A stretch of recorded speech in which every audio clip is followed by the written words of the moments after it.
Ya grabamos. Muy bien, pues el texto de la palabra dice así, Hebreos capítulo 2, versículos del 1 al 4, por lo cual debemos dar más solícita atención a las cosas que fueron oídas, no sea que las dejemos escurrir, porque si la palabra hablada por medio de ángeles fue firme y toda transgresión y desobediencia recibió justa retribución, ¿cómo escaparemos nosotros teniendo en poco una salvación tan grande, la cual, comenzando a ser proclamada por el Señor, nos fue confirmada por los que leyeron a él, testificando Dios juntamente con ellos mediante señales y prodigios y diversos milagros y repartimientos del Espíritu Santo conforme a su propia voluntad. Amén. Oramos. Señor, te damos gracias por esta tu palabra. Te damos gracias, Señor, por esta epístola tan especial, con un mensaje tan poderoso acerca de la persona de Cristo y de la salvación y ese reto a seguir permaneciendo en ti. Y pedimos, Señor, que en esta noche tú, de forma muy especial, estés con David, que le unjas con tu palabra, que le des de nuevo y, Señor, todo aquello que él ha trabajado en ti, que él pueda expresarlo en tu poder y que tu palabra haga el bien para la cual tú la envías. Pedimos también que a nosotros nos ayudes a centrarnos en ti, a tener una mente muy abierta, un corazón muy predispuesto y tener también una voluntad dispuesta a obedecer pues tu palabra en aquello que ella nos requiere. Señor, pedimos aquello que sabemos que quieres hacer, que es bendecirnos. Bendice pues esta sesión de estudio y bendice de forma especial a David. En Cristo Jesús. Amén. David, todo tuyo. Gracias, Ricardo.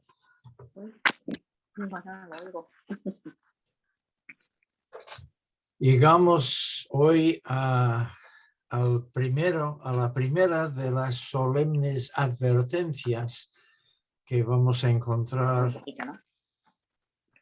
en esta epístola a los Hebreos.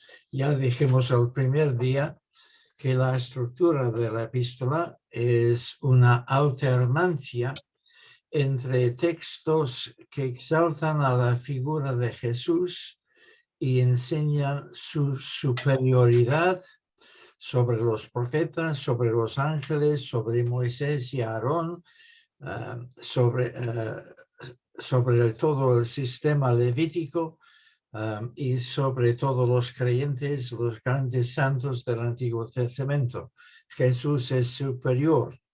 La contrapartida de esto es, ay de nosotros si abandonamos a Jesús. La situación a la que el autor se dirige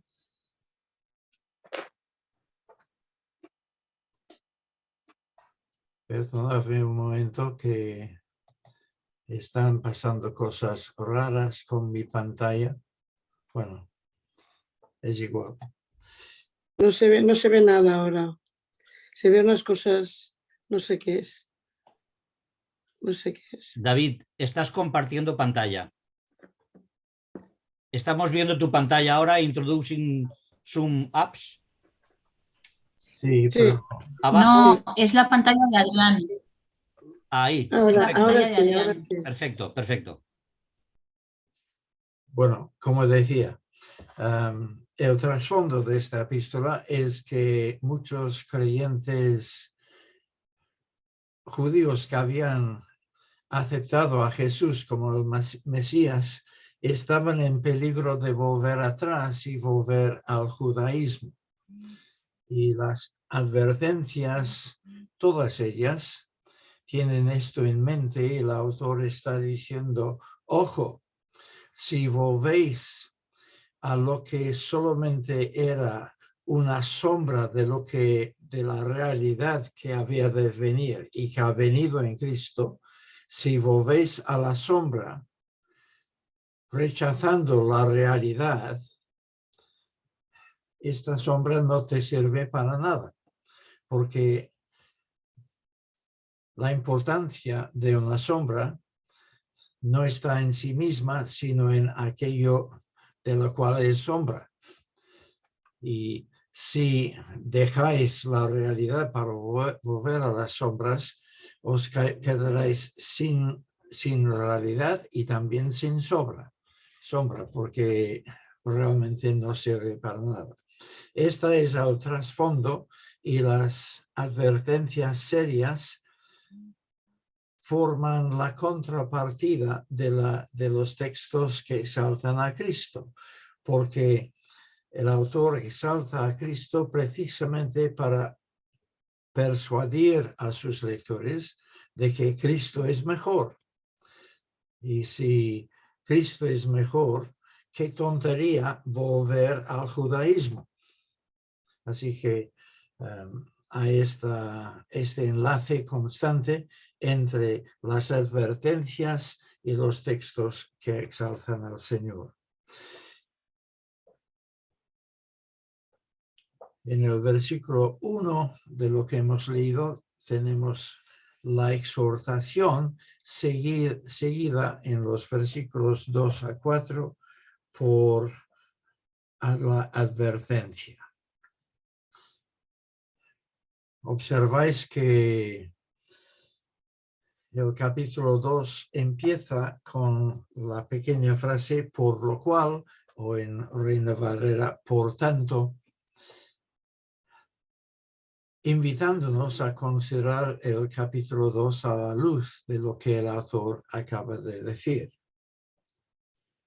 En otras palabras, todo el capítulo 1 en realidad va dirigido a este texto que vamos a estudiar hoy. Por supuesto, lo que hemos visto en el capítulo 1 es sublime en sí mismo. La divinidad de nuestro Señor Jesús, ocupando en la jerarquía del universo un lugar por encima de los ángeles, sentado a la diestra del Padre en las alturas, coigual con el Padre. Por eso se llama el Hijo de Dios, porque un hijo es de la misma naturaleza que su padre. Como decíamos, creo que fue la semana pasada, el hijo de un perro es un perro. El hijo de un ser humano es un ser humano. Y un hijo de Dios, el Hijo de Dios, es Dios. Por lo tanto, Jesús está por encima de los ángeles. Y el autor, para demostrarlo, ha citado todo un surtido de 7 versículos del Antiguo Testamento demostrando que es así. Pero lo ha hecho porque si Jesús es superior a los ángeles, si Jesús es superior a los profetas, entonces el mensaje traído por los profetas de parte de Dios, el mensaje traído por los ángeles de parte de Dios, es inferior al mensaje traído por Jesús de parte de Dios. La calidad del mensaje depende hasta cierto punto de la calidad del mensajero en cada caso. La mayor parte del Antiguo Testamento es obra de los profetas. La ley de Moisés, que solemos decir, de hecho fue mediado por los ángeles, conforme a textos que ahora veremos, en manos de un mediador que es Moisés. En otras palabras, cuando Moisés se encontró con el Señor en el monte Sinaí, Dios se le apareció en medio de muchos miríadas de ángeles. Y fue en este contexto como la ley de Dios fue revelada. Y los judíos concedían gran importancia a esto. El Pentateuco para ellos tenía un rango superior a todo el resto del Antiguo Testamento, precisamente porque había sido entregado por medio de ángeles.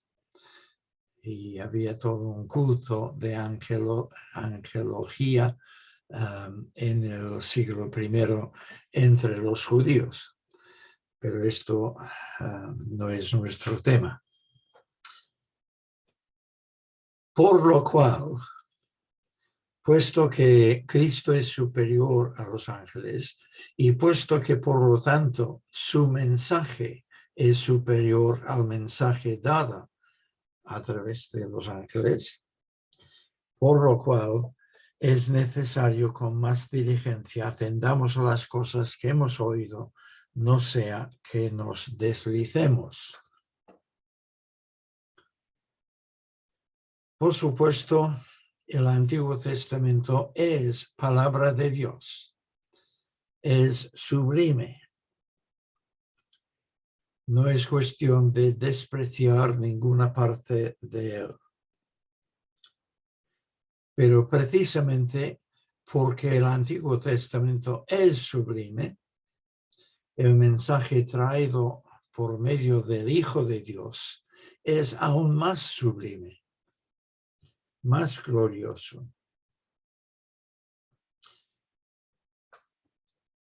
El autor necesita enfatizar esto porque en el nuevo pacto todo se vuelve íntimo, espiritual, y los seres humanos nos dejamos engatusar por lo visual, lo audible, lo fastuoso, lo ceremonioso. Y por supuesto, un humilde carpintero de Nazaret no es comparable con la aparición de Dios en el monte Sinaí en medio del sonido de trompetas, de truenos, de fuego, de humo. Esto fue algo muy impresionante. En contraste con esto, ¿qué tiene que ofrecer el cristianismo? Pero el autor de Hebreos, como en otros lugares, Pablo, quieren enfatizar que aunque la gloria del Evangelio no es una gloria visible, no viene en medio de edificios grandiosos con revelación de seres celestiales, ángeles, no viene con truenos y cosas impresionantes. Sin embargo, la gloria de lo nuevo es aún mayor que la gloria de lo antiguo.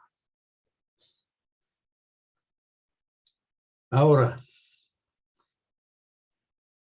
desatender a las instrucciones dadas por Dios en el monte Sinaí traía consecuencias terribles. Pongamos solamente un par de casos. Y he elegido estos casos porque a nuestro criterio son muy triviales y sin embargo recibieron retribución fulminante. El primer caso es aquel hombre en Números 15, versículos 32 a 36, un hombre que fue a buscar leña en el día del sábado, cuando Dios había dicho claramente que nadie debía trabajar en sábado. Bueno, decimos nosotros como buenos evangélicos, esto es una trivialidad. Pero para Dios no fue una trivialidad. Y el hombre fue muerto en el acto. Otro ejemplo Deuteronomio 21, versículos 1 a 9. Si un crimen se hubiera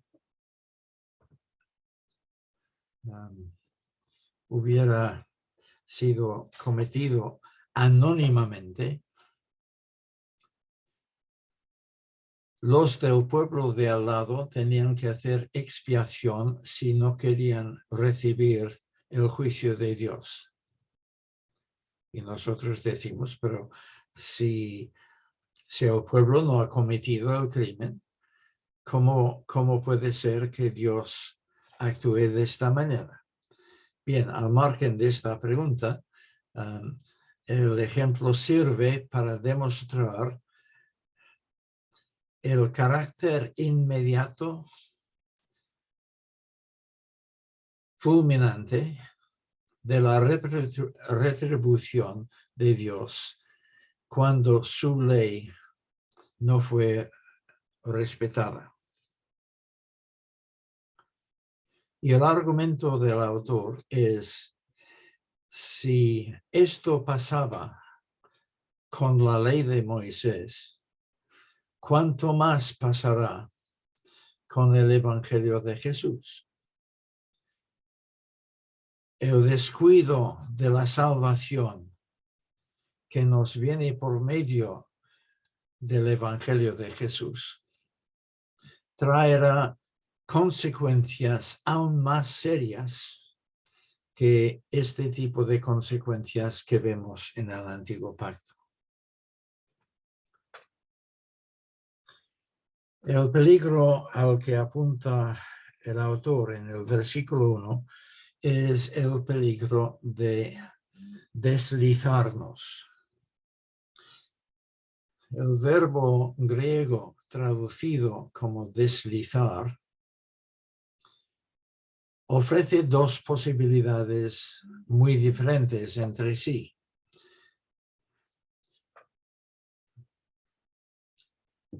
Por un lado, puede significar escurrir, como cuando intentas guardar agua en tus manos y tienes el agua, pero el agua se escurre, se escapa.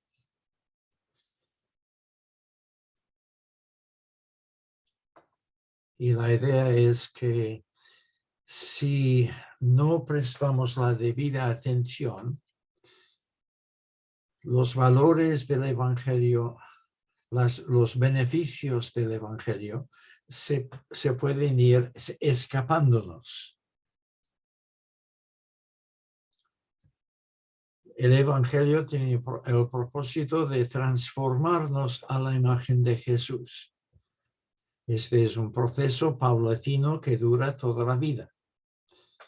Pero si no prestamos la debida atención, entonces esta transformación se nos escapará, se nos escurrirá como el agua en la mano. Y la otra posibilidad de traducir este verbo es deslizarse, ir apartándose poco a poco, ir a la deriva.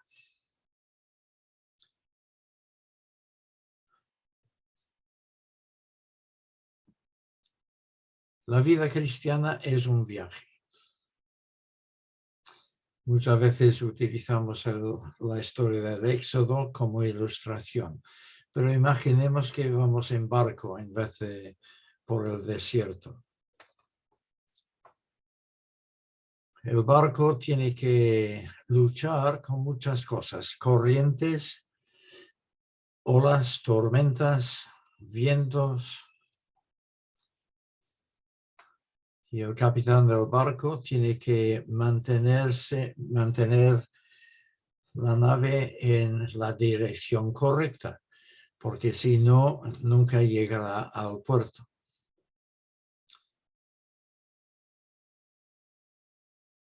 Si por alguna razón la tripulación decide tomar unas vacaciones y descansar en vez de estar atentos a la necesidad del barco, muy fácilmente el barco empezará a ir a la deriva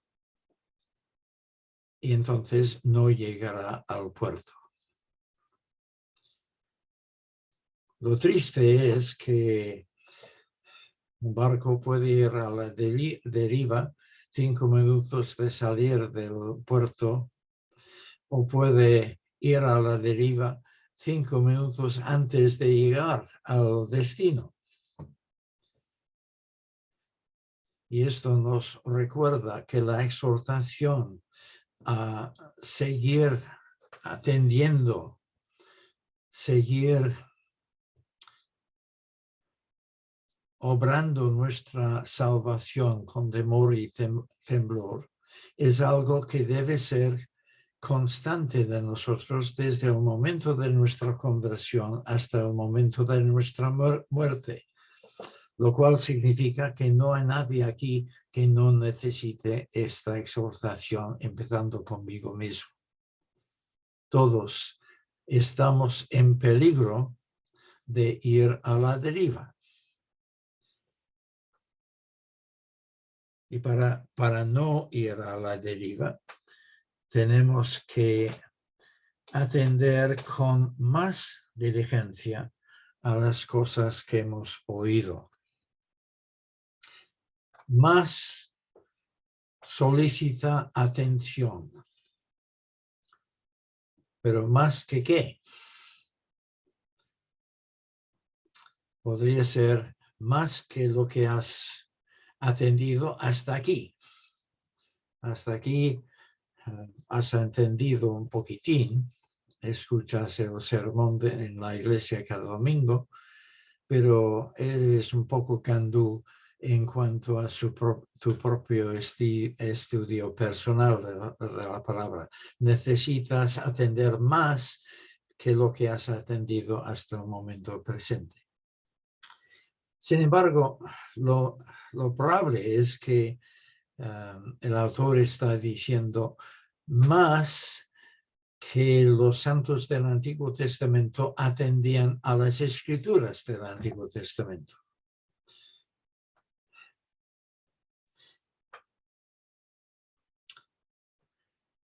Los niños judíos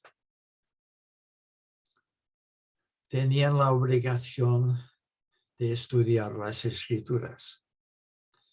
No sé si en cada generación, pero al menos en tiempos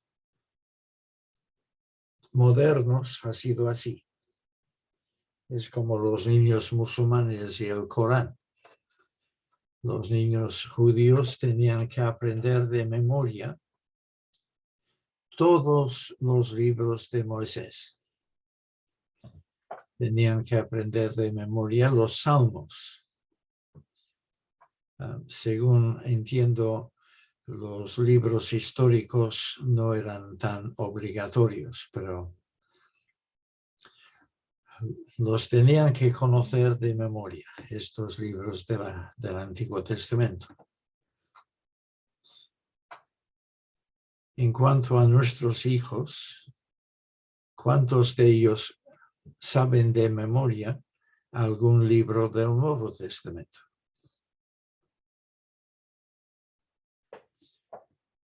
Nosotros mismos. A lo mejor sabes de memoria el Padre Nuestro. Incluso puede ser que las bienaventuranzas, algunos textos aislados, seguramente sabemos recitarlos. Pero es obvio que nuestro estudio de las Escrituras del Nuevo Testamento dista mucho del fervor y la diligencia del estudio del Antiguo Testamento de parte de los judíos. Pero el autor está diciendo todo lo contrario.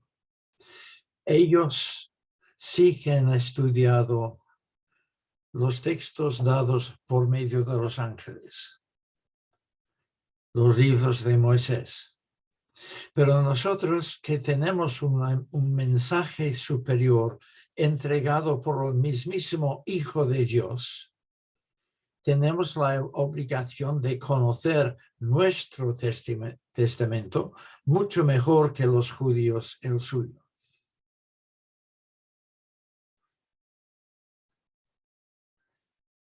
No veo a muchas caras diciendo amén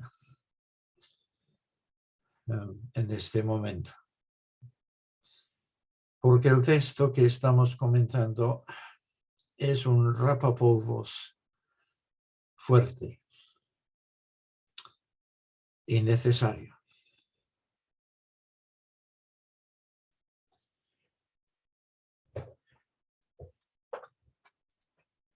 Lo que tenemos que atender son las cosas oídas.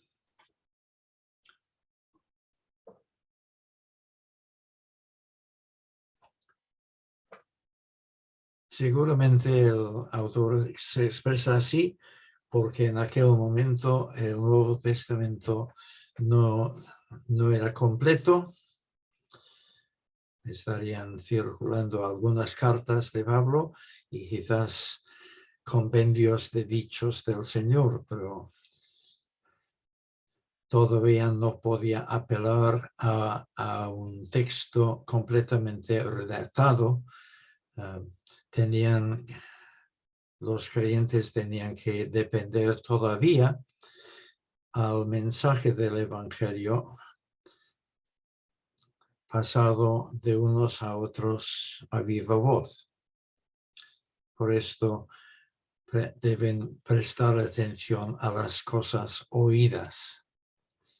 Las cosas comunicadas, como el autor mismo dirá al final de nuestro pasaje, comunicadas inicialmente por el Señor Jesús mismo y luego por los apóstoles que podían dar fe de la autenticidad de estas palabras. Para nosotros, sin embargo, tenemos que prestar atención al Nuevo Testamento.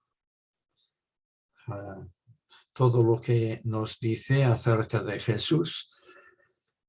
Y pensad, hermanos, que esto es mucho más agradable que la tarea de los judíos. ¿Cuántos de nosotros tenemos como libro preferido de la Biblia el libro de Números, el libro de Levítico? Mi esposa sí. Ella es entusiasta del libro de Levítico. Deuteronomio, ¿qué tal? Es que esos libros son casi desconocidos por la mayoría de evangélicos. Para vergüenza nuestra. Pero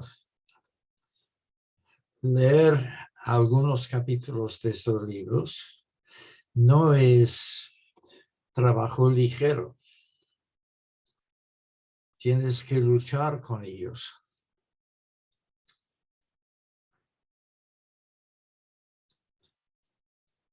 Son un tanto aburridos.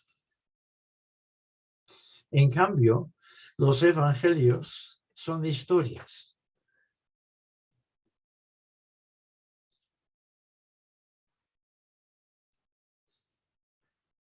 El contenido de la enseñanza de Jesús nos llega en medio de situaciones vitales de la vida de Jesús. Y esto hace mucho más asequible el texto. Así que nuestra tarea es, en principio, más fácil, pero aún así suspendemos.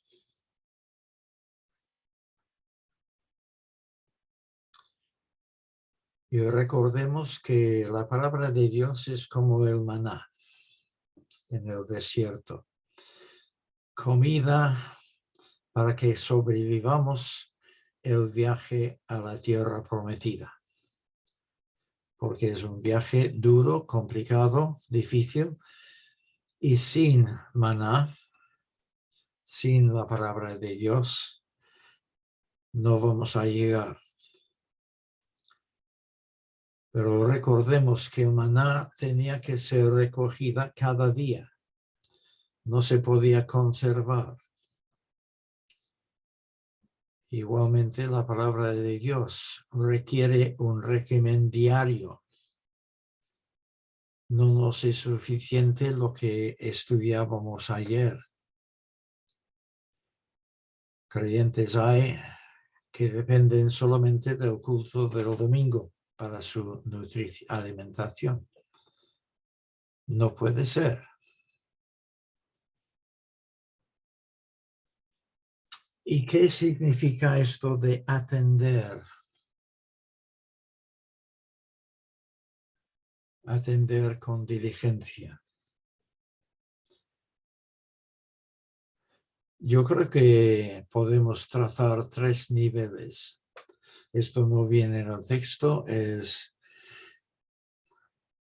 iba a decir de cosecha propia, pero tiene que ver también con el ejemplo de Esdras en el libro de su nombre. Primero tenemos que conocer el Nuevo Testamento. Como toda la literatura, la Biblia se dirige en primer lugar a nuestra mente, a nuestro entendimiento. Tenemos que conocer bien el texto, qué es lo que Jesús dijo, qué es lo que Jesús hizo, porque recordemos lo que veíamos en el primer estudio, que Jesús es lenguaje de Dios, verbo de Dios. Y Dios habla no solamente a través de las enseñanzas explícitas de Jesús, sino también a través de su vida, su ejemplo y sobre todo su muerte y resurrección. Primero tenemos que conocer todo esto. Y luego tenemos que creerlo. Las facultades de teología en Occidente están llenos de profesores que conocen bien el texto, pero no lo creen.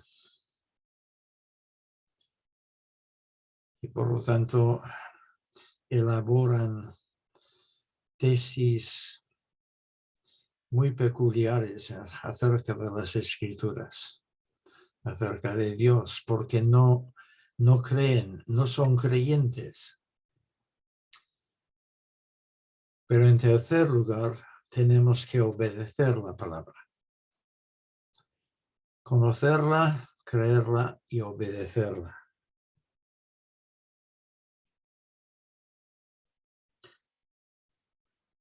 Pero volvamos un momento a lo que decía antes. Es necesario que con más diligencia que los santos del Antiguo Testamento en su estudio de las Escrituras. En cuanto al Antiguo Testamento, Dios mismo dijo cosas muy fuertes acerca de cómo los judíos tenían que estudiar y conocer y creer y obedecer su palabra. Yo voy a leer algunos textos procedentes del capítulo 4 de Deuteronomio. Y aquí os he enseñado estatutos y decretos según me enseñó Yahvé, para que hagáis así en medio de la tierra donde vais a entrar para poseerla. Observadlos y practicadlos, pues constituye vuestra sabiduría y vuestro entendimiento. Guárdate a ti mismo y guarda diligentemente tu corazón. No olvides las cosas que vieron tus ojos, ni se aparten de tu corazón en todos los días de tu vida.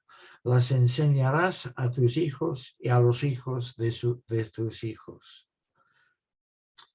Dios mismo os anunció su pacto, el cual os mandó observar. los 10 mandamientos que escribió sobre 2 tablas de piedra. En aquel tiempo Yahvé me mandó enseñaros los estatutos y decretos para que los pusierais por obra en la tierra a donde vais a pasar por heredarlo. Guardaos de olvidar el pacto que Yahvé vuestro Dios pactó con vosotros. Y así podremos seguir una cita más. Por tanto, reconoce hoy y reflexiona en tu corazón que Yahvé es Dios arriba en los cielos y abajo en la tierra y que no hay otro. Guarda pues sus estatutos y mandamientos que yo te ordeno hoy, para que te vaya bien a ti y a tus hijos después de ti, y prolongues tus días sobre la tierra que Yahvé tu Dios te da para siempre. Todo esto en un solo capítulo del Pentateuco. Si los judíos tomaban en serio esas exhortaciones de Moisés, ahora el autor está diciendo, es necesario que con aún más diligencia atendamos a las cosas oídas, al mensaje de Jesús. Porque si no lo hacemos, estamos en peligro de irnos deslizando.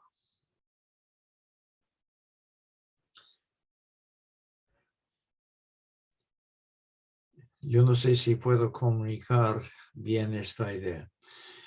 La revelación de Dios desde Génesis a Apocalipsis es un conjunto.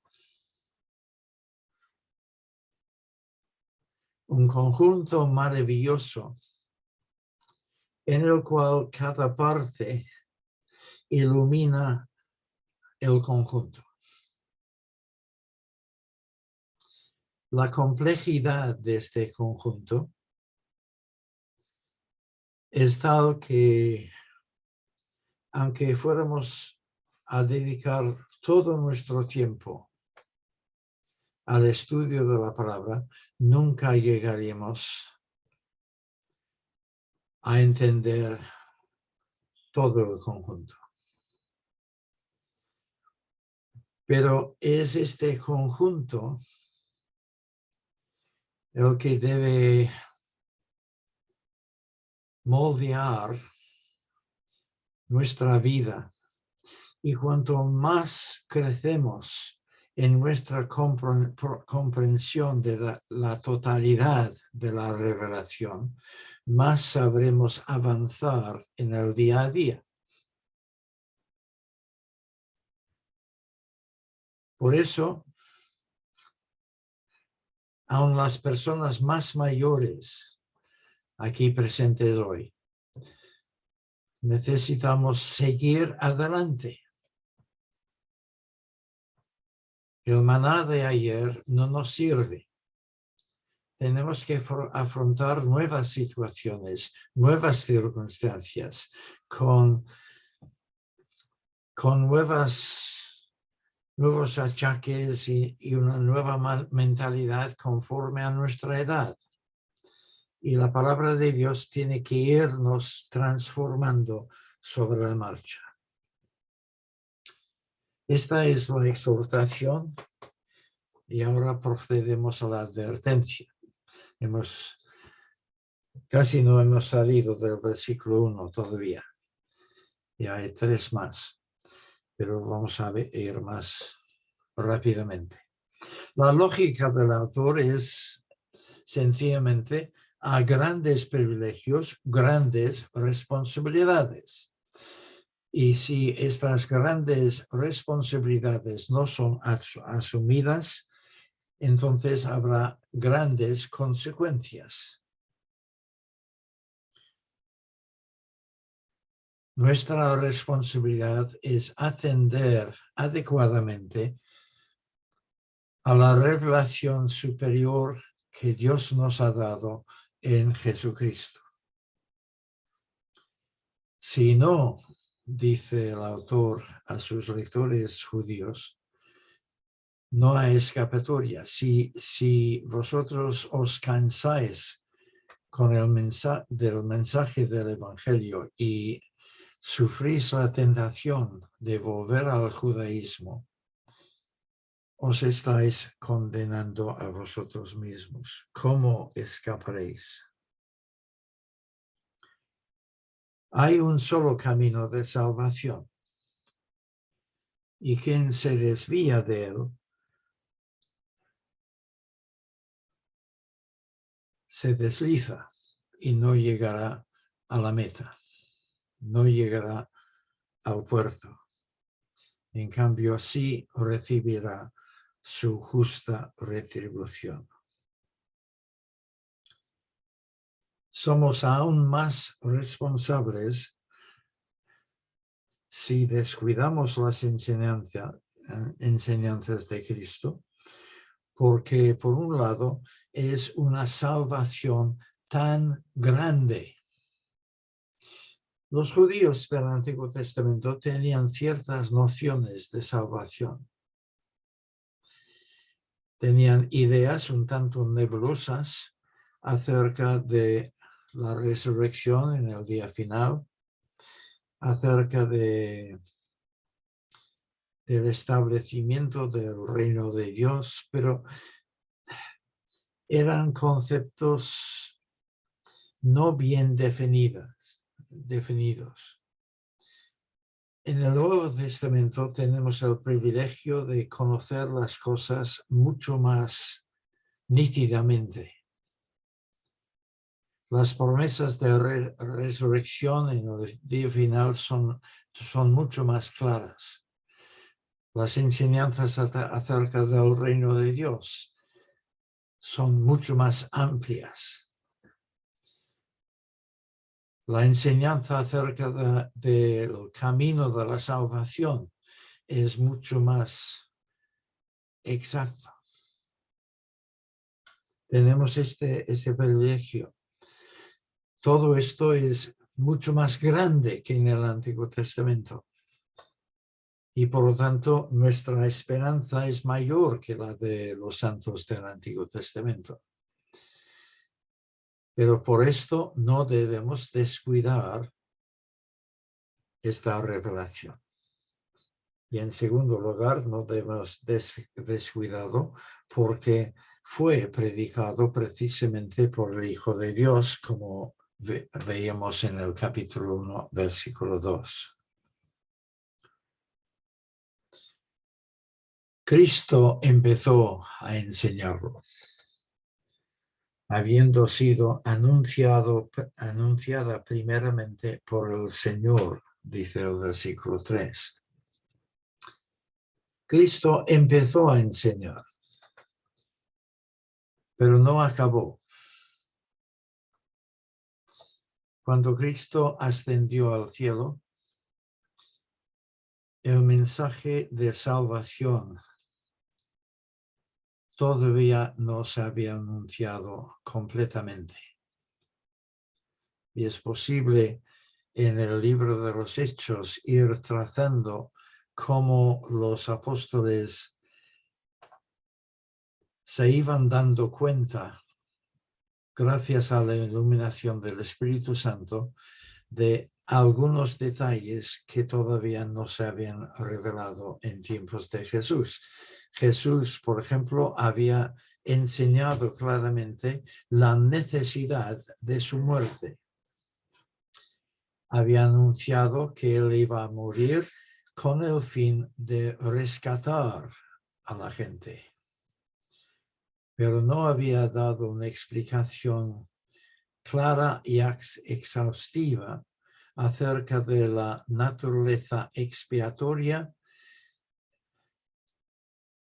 de su muerte como cumplimiento de los sacrificios del Antiguo Testamento. Esto lo iba a revelar el Espíritu Santo a través de los apóstoles y profetas, empezando con el apóstol Pablo. La resurrección de Jesús era un hecho como un templo.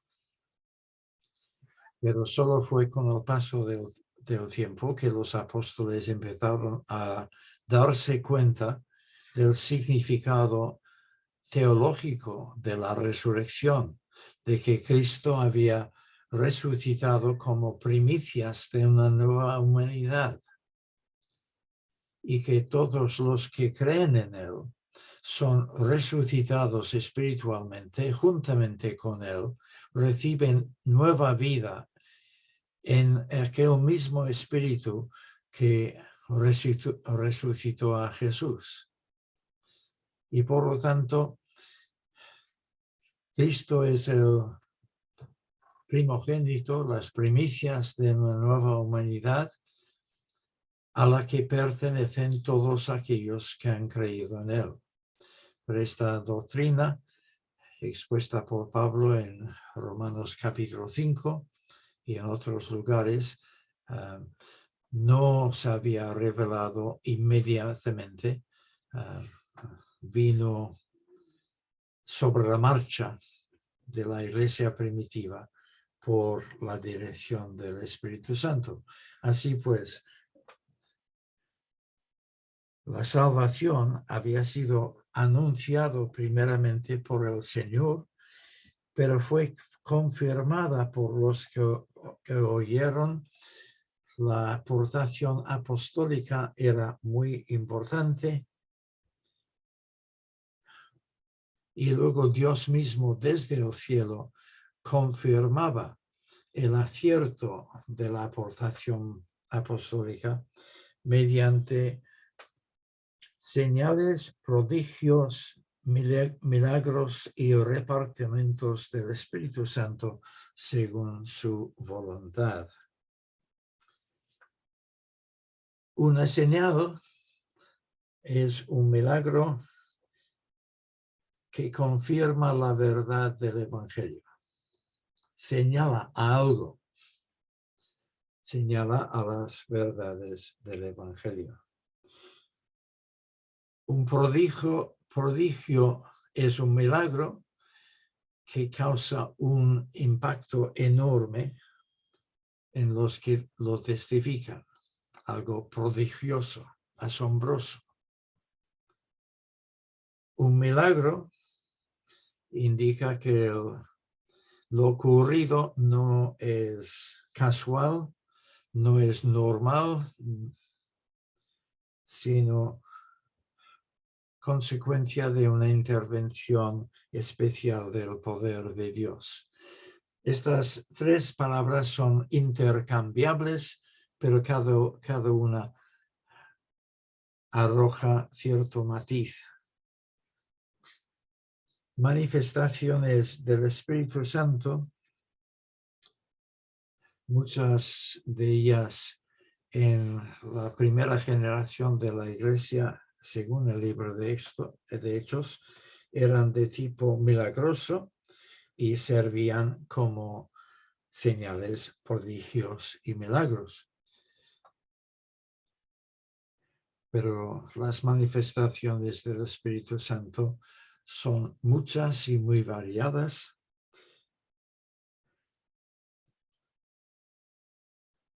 Y el texto, al hablar de repartimientos del Espíritu Santo, nos recuerda lo que dice Pablo en 1 Corintios 12:11. El Espíritu reparte en particular a cada uno como él quiere. Nadie decide por sí mismo cuáles son los dones que Dios debe darle. Entonces tenemos este triple testimonio, primero del Señor, luego de los apóstoles y luego de Dios mismo desde el cielo. Y esto es lo que confirma la veracidad, la autenticidad del mensaje del Nuevo Testamento. Pero el reto, hermanos, y la advertencia consiste en esto. Estamos alimentándonos de tal manera de la palabra de Dios que estamos garantizando nuestro seguimiento hacia adelante en viaje recto hacia el puerto de destino, o estamos descuidando nuestra responsabilidad y por lo tanto abriéndonos a diferentes maneras por las que el diablo quiere desviarnos y hacernos nunca llegar a la tierra prometida. Recordemos que de Egipto salieron multitudes en el Éxodo, pero llegaron al destino poquísimos. La gran mayoría postrados en el desierto.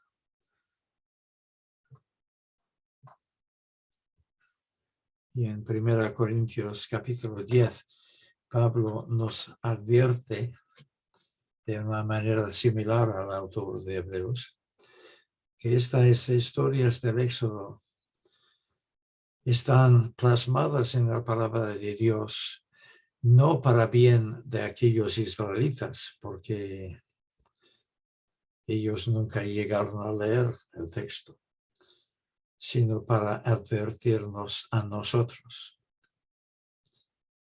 Porque aunque nuestro evangelio no es tan físico, nuestro viaje no es de Egipto a la tierra prometida, sino del mundo entendido como esfera espiritual hasta el cielo entendido como esfera espiritual.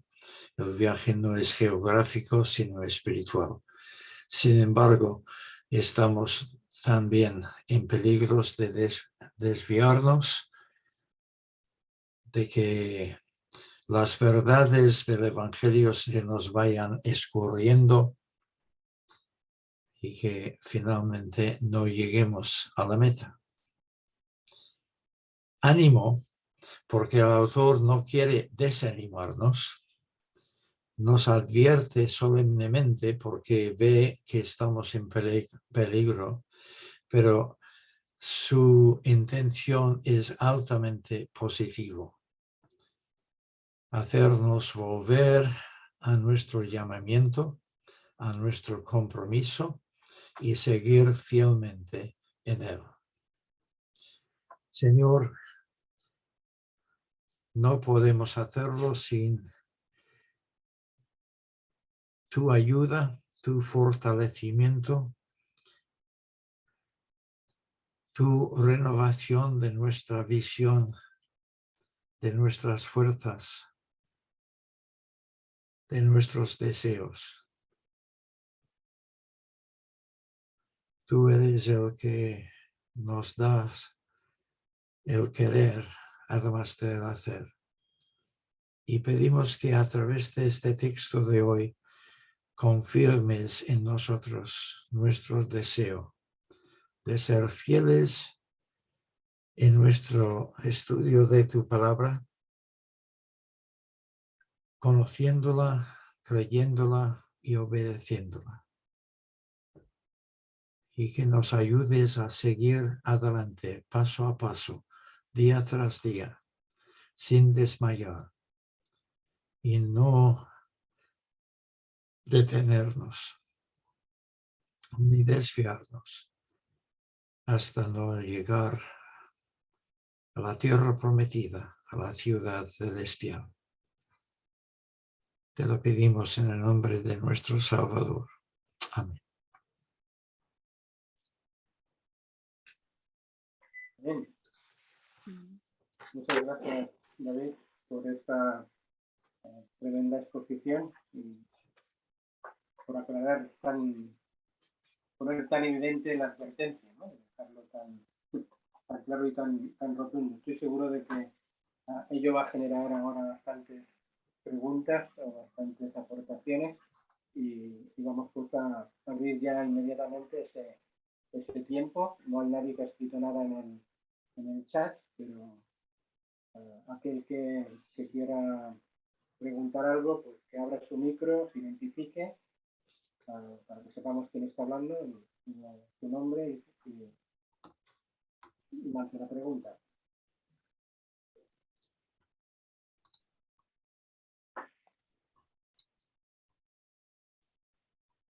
Hola, Sí, Rubén. me identifico, me llamo Rubén, Hola, Rubén. soy de San Boi. Creo que es un tema que siempre es objeto de debate, ¿no? ¿Cómo combinar del Nuevo Testamento, precisamente, por el Nuevo Testamento, cómo combinar el tema de la gracia, que abunda tanto, o sea, cómo combinar la gracia con estas advertencias que son muy duras? En la carta a los hebreos hay advertencias, luego ya las veremos más adelante, ¿no? Pero como... Sí, Eso. la de hoy ha sido relativamente suave en comparación con las que vienen. Por eso, ¿cómo se combina eso? Porque si en el Antiguo Testamento el Señor ya dice que en el Antiguo Testamento es lento para la ira y grande en misericordia, se supone que en el Nuevo Testamento todo este concepto de la gracia abunda más todavía en la lentitud de la ira y la grandeza de misericordia, pero está esta carta que tiene, en contraste con otras, no digo que en otras no salen, porque también hay, pero hay unas advertencias muy fuertes, ¿no? ¿Cómo manejar esa doble realidad? Yo no tengo ningún problema en reconciliar las advertencias de Hebreos con el conjunto de la enseñanza del Nuevo Testamento. Donde tengo problemas es reconciliar las advertencias de Hebreos con la doctrina evangélica, entre comillas.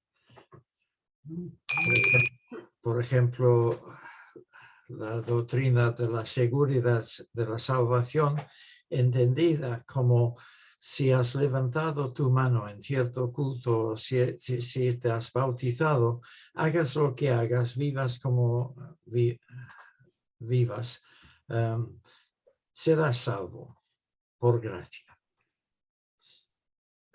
Allí sí que encuentro una dificultad enorme de reconciliación, pero creo que es porque nuestro concepto de la seguridad de la salvación es muy simplista y no conforme a las Escrituras.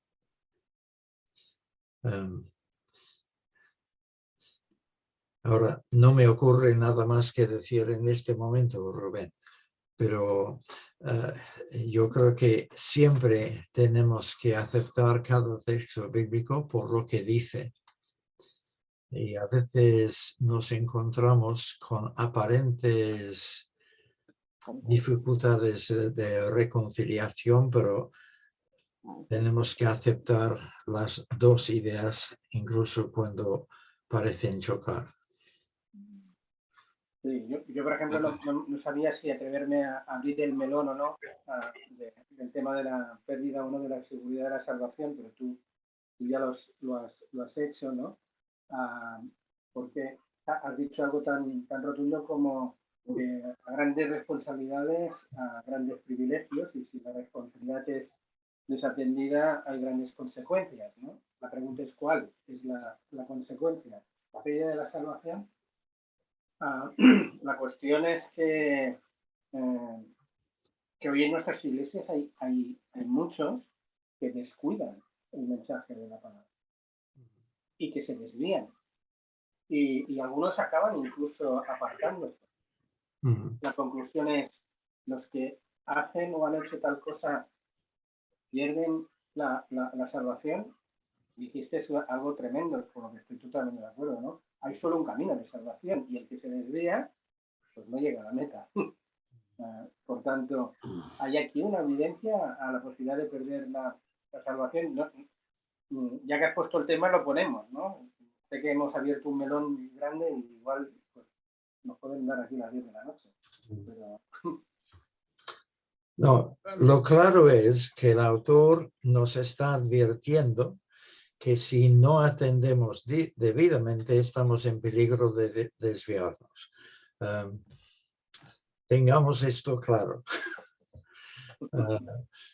Luego vienen los matices y las preguntas y los debates, pero necesitamos asimilar bien la advertencia. A mí me ayuda enormemente el ejemplo del Éxodo. Salieron de Egipto, mucha gente, toda ella diciendo que era gente creyente. Si hubiésemos hecho una entrevista de televisión a la gente en la salida de Egipto, ¿tú crees en Dios? Claro que creo en Dios. Casi nos darían bofetadas porque acababan de vivir las 10 plagas. ¿Cómo no van a creer en Dios? Así que todos son creyentes hasta que llegan al Mar Rojo. Y entonces vacilan y dudan y atacan a Moisés porque no podían atacar a Dios. Así que si Dios es inalcanzable, vas a por el pastor, ¿no?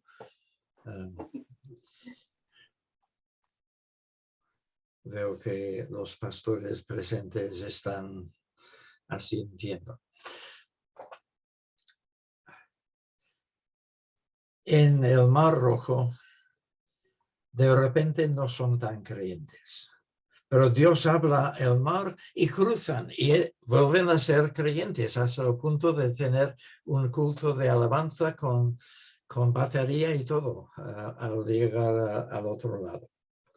Son muy creyentes y empiezan a cruzar el desierto y después de unos días no hay agua. Y dejan de ser creyentes. Y el proceso sigue y sigue hasta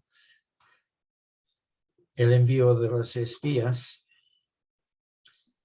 Y cuando vuelven los 10 espías con su mal informe y la gente se lamenta y acusa a Moisés nuevamente, Dios dice a Moisés, ¿hasta cuándo este pueblo no creerá en mí? ¿Eran creyentes? Pedro en su primera epístola indica que es necesario que nuestra fe sea puesta a prueba a ver si es viable. Porque hay muchas cosas que pasan por fe. La persuasión intelectual, la emoción de cierto ambiente. ¿Qué es la fe? Desde luego es algo que tiene que ser puesta a prueba, a ver si es auténtica o no. No es tanto cuestión de perder la salvación como de revelar que la fe que profesamos no es viable. Está usando su WhatsApp. Os decía que últimamente No sé qué ha sido la interferencia, no lo sé. Bueno. Yo sé que Giovanni quiere intervenir, pero una vez que acabe David de responder, dejemos que David acabe de... Bueno, yo más o menos he acabado. La consecuencia de todo esto era que la inmensa mayoría de los israelitas que salieron creyentes de Egipto demostraron en el camino que no eran tales, que su fe no era viable y por lo tanto quedaron postrados en el desierto. Y es necesario que nuestra fe sea probada de una manera similar.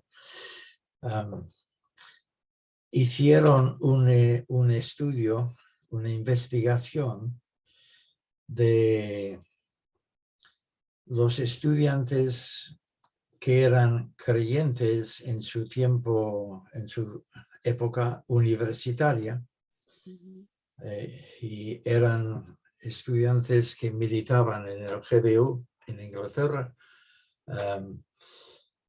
y descubrieron que 5 o 6 años después de licenciarse, más del 50% habían abandonado la fe.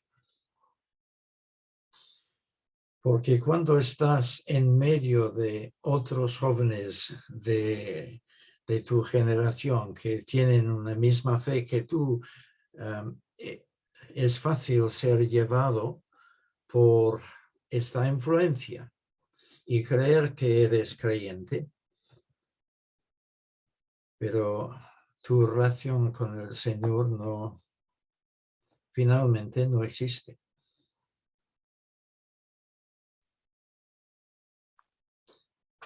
Gracias, David, por la respuesta. Giovanni, ¿quieres preguntar algo, intervenir? Contenido, abre tu micro.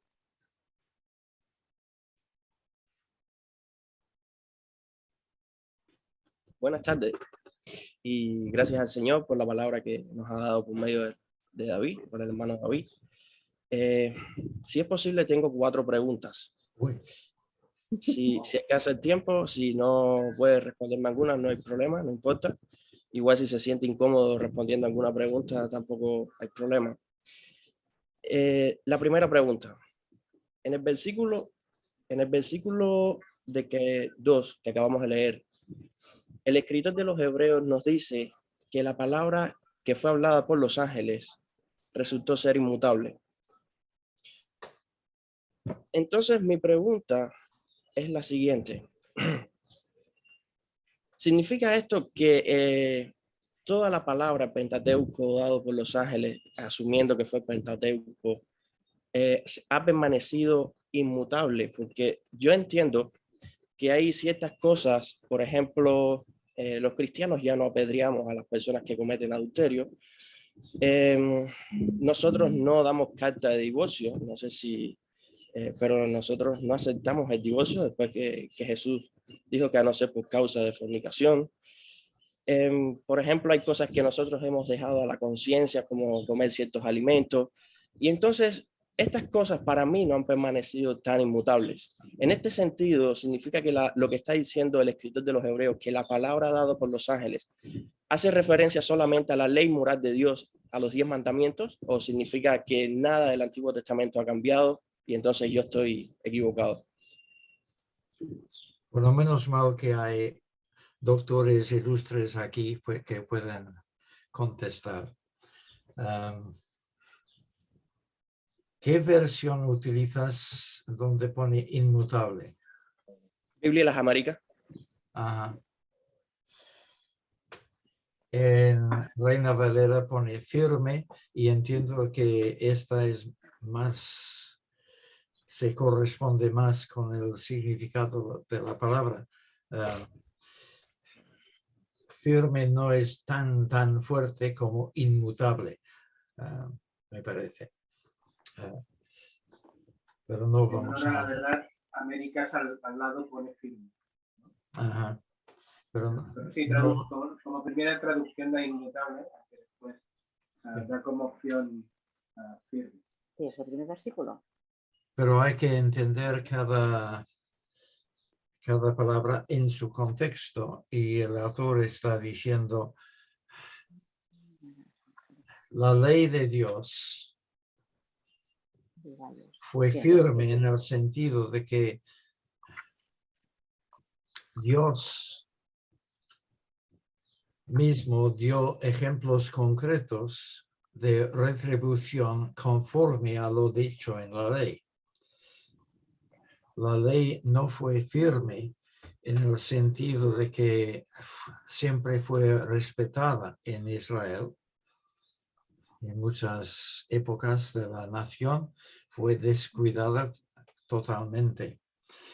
Y no fue firme en el sentido de que cada adúltero, cada persona que tuviese codicia, recibiera en aquel momento la retribución. Algunas de las retribuciones merecidas no se pagarán hasta el día final. Pero la voluntad de Dios está clara y contundente en su ley. Ahora estoy divagando un poco porque estoy cansado, pero No importa. yo creo que esto de firme hay que entenderlo en su contexto. El autor está diciendo, puesto que en el Antiguo Testamento Dios dijo que ciertas conductas cosecharían ciertas consecuencias, esto fue así. Y lo mismo ocurre con nosotros. Viene a la mente el caso de Ananías y Zafira en el Nuevo Testamento. Sí. Ellos fueron fulminados por una Mentira. pequeña mentira, Pues, diríamos nosotros. Sí. Pero ante Dios, obviamente, no era una cosa liviana. Pero si Dios fuera a fulminar de esta misma manera a todos los que dicen ser creyentes, que hayan dicho mentiras desde entonces hasta el día de hoy, nuestras capillas estarían vacías. Pero Dios pone este ejemplo para que veamos que su palabra va en serio, es firme. Aunque mayormente la retribución vendrá al final del viaje.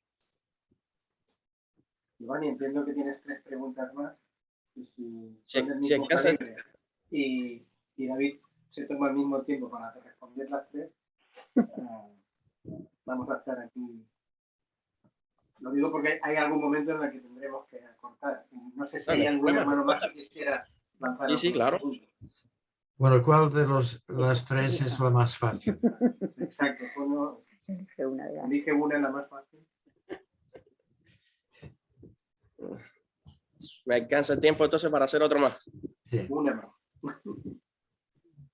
Quería preguntarle su postura acerca de los dones, señales y milagros. Si usted considera que esos dones fueron realizados solamente para demostrar la autenticidad de Cristo como Hijo de Dios por medio, es decir, los dones hechos, realizados por el Espíritu Santo, o hoy en día aún en ciertas condiciones y bajo ciertas regulaciones pueden existir aún todavía estos dones, señales y milagros.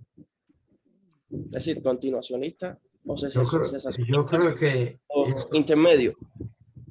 Yo creo que estos dones y milagros se pueden dar hoy en día como en cualquier momento de la historia de la Iglesia. El que se den o no, en mi corta experiencia, depende del país, de la situación social. Por ejemplo, es mucho más fácil que ocurran milagros y señales en Ucrania en este momento que en España. ¿Por qué? No sé explicarlo, pero puede ser porque una guerra con bombas cayendo alrededor ayuda a concentrar la mente y entonces los creyentes vuelven más fervientes y este fervor conduce a más señales y milagros. Pero en mi corta experiencia, yo me he encontrado en diferentes países. Por ejemplo, en mi viaje a Colombia, yo pude palpar más cercanamente la presencia y la intervención de Dios. No vi ningún milagro claro, pero sí que tenía la sensación de la presencia de Dios mucho más fuertemente que en otras situaciones. Igual los viajes que hice a los países del este en tiempos antiguos, cuando me estoy expresando mal, pero cuando era mucho más evidente la mano de Dios sobre nosotros, protegiéndonos, guiándonos, que en el día a día en España, por ejemplo. Así que creo que en ciertos países del tercer mundo, los creyentes contestarían a tu pregunta con un sí enfático. Hemos visto milagros, hemos visto a gente sanada sorprendentemente. Incluso hay casos de personas que han resucitado. Pero en Occidente es más difícil ver estas cosas. En Occidente hay mucho ruido, pero pocos nueces.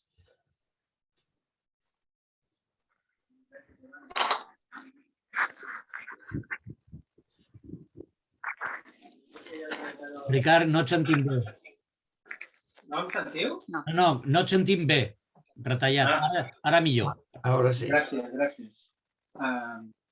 Decía que gracias, Giovanni, por tus preguntas, porque son pertinentes y antes de acabar con una oración, al menos dar la oportunidad si hay algún hermano que tiene una pregunta y no puede dejar de ir a cenar sin lanzársela a David y pedirle a David que sea por piso. Por eso yo entiendo, David, que cuesta, ¿no? ¿Hay alguien que tiene una pregunta? ¿O queréis ir a cenar todos? Hay hambre también, ¿eh? Bien, pues vamos a dejarlo aquí.